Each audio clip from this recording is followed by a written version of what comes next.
Hey, what's up everybody? Welcome back to the channel. This video, quick one for week 3, my picks for Draftkings for tomorrow's slate. Probably be like a 5-6 minute video. Just want to give you guys quick position by position breakdown. Guys that I like to build out a lineup for each spot. So let's get right into it, not waste any time. If you want to check out links, they're in the description. Hit the like button on the video if you enjoy the vid content. Getting started with the quarterback position. A lot of quarterbacks out for this week 3 slates. Jaden Daniels, Burrow's going to miss multiple months. Purdy's unlikely to play. We know Fields is out. We know McCarthy's out. So there's a lot of backups to pick from. And I think a lot of people will get to Carson Wentz at 4,000, but I think he does make a lot of sense just because Cincinnati's defense is terrible. Wentz has been a serviceable starter, a really good starter too, before he got injured with the Eagles. And it could be a spot for Wentz where he still feels like he has something to prove. Maybe plays really well the next few weeks when he gets opportunities to start. And then a lot of teams could be in need of a quarterback to start, or maybe you can get a second chance in the league as a starter. So at $4,000 against Cincy, doesn't need to do too much to pay off his price tag. Running back at the top end, you got McCaffrey at 82. The receiving yards have been a really nice sight to see through 2 weeks this year, 52 and 73. Getting you bulk of the carries on the ground, touchdown opportunities against the Cardinals defense. You can go a little cheap, I think, if you wanted to. There's some cheap guys that I like, starting with the Cowboys and Javonte Williams. Now, this is going to be the best game to target, I believe, on the slate. Now, on paper, it looks like by far the best game to target. By that said, it's going to be popular. A lot of people will be on it, but I would be shocked if a couple pieces from this game are not in the winning lineup. Just because, well, depending on what type of tournament. I mean, if you're playing the Millie Maker, likely another game that goes under the radar and shoots out will be at the top end. But I think a couple players from this game will be really nice fantasy-wise. And Javonte Williams has been that guy for the Cowboys through the first 2 weeks. If you picked him up in fantasy, you got a steal. He was going in like the hundreds, 120s as of like last couple weeks before for basketball season. Before that, he's going like in the 130s, 140s. So he's been a steal through 2 weeks. Jaden Blue has not even got a touch. Another running back that's going to be pretty popular this week is 54 for Jordan Mason, and it makes sense going up against Cincy's poor rush defense. Going to be the bell cow you'd expect without Aaron Jones, and the Vikings looking to bounce back from a rough showing. I think Mason, especially relying on Carson Wentz, they'll be looking to utilize the ground game a little bit more. Wide receiver, no hesitation. Give me CeeDee Lamb. He's had 2 really good, solid weeks. Could have had an even bigger game against the Eagles, but he's kind of what you expect from a top 5 wide receiver. 9 catches, 112, 7 catches, 110. So you're looking for a touchdown.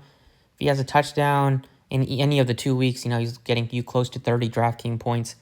Against the Bears defense, I like that a lot. This is, we saw Russell Wilson throw for like 450 plus yards against the Bears defense.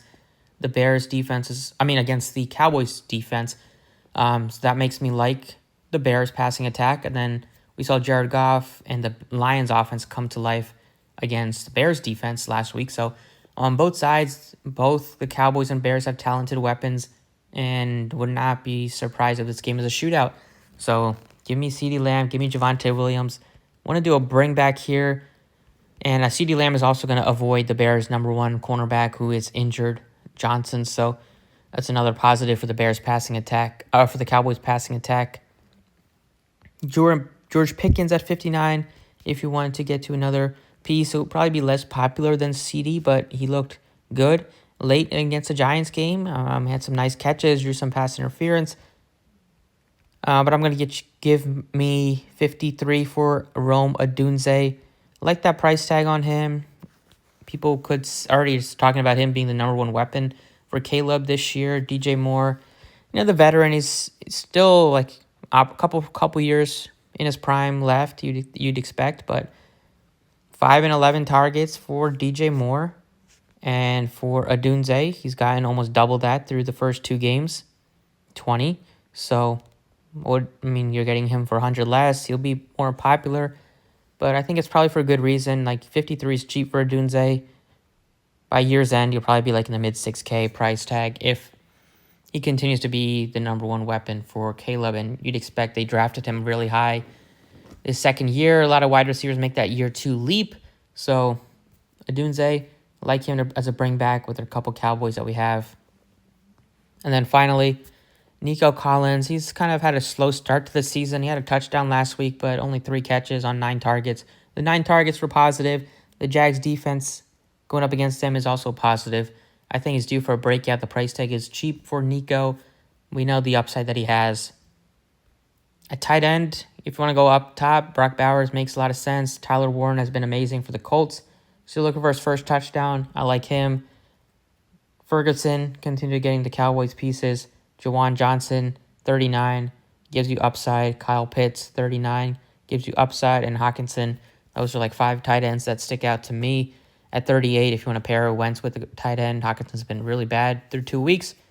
But the Vikings passing attack has also looked really bad, so a lot of it's could not really be Hawkinson's fault. Could change this week if Wentz spreads the ball around a little bit and they kind of let him throw. So yeah, that is it for the position pieces defense-wise. You have a lot of backup quarterbacks going at it, so this could be a spot where you kind of look to target them. So the Raiders at $2,300 makes some sense against Marcus Mariota. We have, could say the Patriots at 26 against Aaron Rodgers. Looks good. You could say the Steelers defense at 28.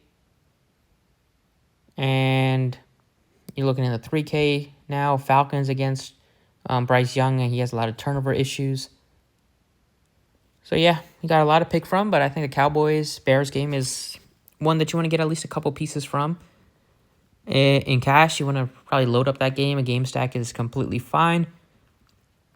And then look to some values, like Jordan Mason has a value, Carson Wentz has a value. So they'll be popular. You can mix in some lower-owned guys if you want to differentiate, but I think all these guys are really solid. Their price tags are good. Matchups are great.